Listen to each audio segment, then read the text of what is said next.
আশেপাশে তারা সন্দেহ সৃষ্টি করবে যে ওই আশেপাশের যে হাহাকারগুলো, ওই আগের যে বাইজির অভিশাপগুলো, ওই যে ওখানে যে সবাই গাঁজা খায়, মদ খায়, এইগুলো না জানি এখানে চলে আসে। এরকম একটা ঝুঁকির মধ্যে তারা এখানে পড়ে গেছে। এগুলোকে বলা হয় ক্যারেক্টার অ্যাসাসিনেশন।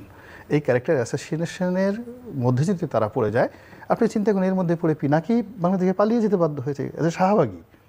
এখন পিনাকি জাতীয় মানে কি বলবো, বাংলাদেশের অনেকের পীর, মানে আলিম, মানে কি হজরতুল আল্লাম, সবার মানে হজরতুল আল্লাম বা আলা হজরত, মানে যারা ইসলামপন্থী লোকজন, উনি যদি আলহামদুলিল্লাহ বলেন অনেকের কান্না এসে যায়, আবেগে কান্না এসে যায়।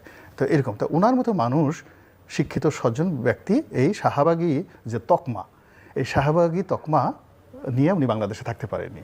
একইভাবে আপনি দেখেন শাহবাগে আরও মেধাবী, আরিফ জেক্তিকের মতো মেধাবী মানুষ, তারপর শেষে অনেক ভালো ভালো লেখকনা ছিল ওই সময়টাতে। মানে এখন যারা রাজনীতিতে ওখানে গেছে, এদের সাথে 100 Times in terms of education, family background, social stability, তারা কিন্তু গণজাগরণ মঞ্চের সাথে ছিল, ইনক্লুডিং ডাক্তার ইমরানের সরকার। ভালো ফ্যামিলি, আমাদের নাই সাহেবের মেয়ের জামাই। কিন্তু কী হলো, ওই অভিশপ্ত জায়গায় পাড়া দেওয়ার সঙ্গে সঙ্গে ওদের যৌবন শেষ, জীবন শেষ, এবং দেশ ত্যাগ করতে হয়েছে। এবং এখন সবার ডায়াবেটিস, ব্রঙ্কাইটিস, নিউমোনিয়া থেকে শুরু করে সবারই এক একটা করে উপাধি হয়ে গেছে। এমন উপাধি, কে 3 ইঞ্চি, কে 4 ইঞ্চি, এগুলো শোনা যায়, বলা যায়, বলেন তো অবস্থা, এরকম একটা অবস্থা হয়ে গেছে। এখন আমাদের এই সোনার ছেলেরা, বিপ্লবের সোনার ছেলেরা এই জায়গার মধ্যে পা দিয়েছে। আমি এখন দোয়া করব না কি করবো, তার জন্য আমি শুধু ইতিহাসটা বললাম, এই গেল এটার অবস্থা।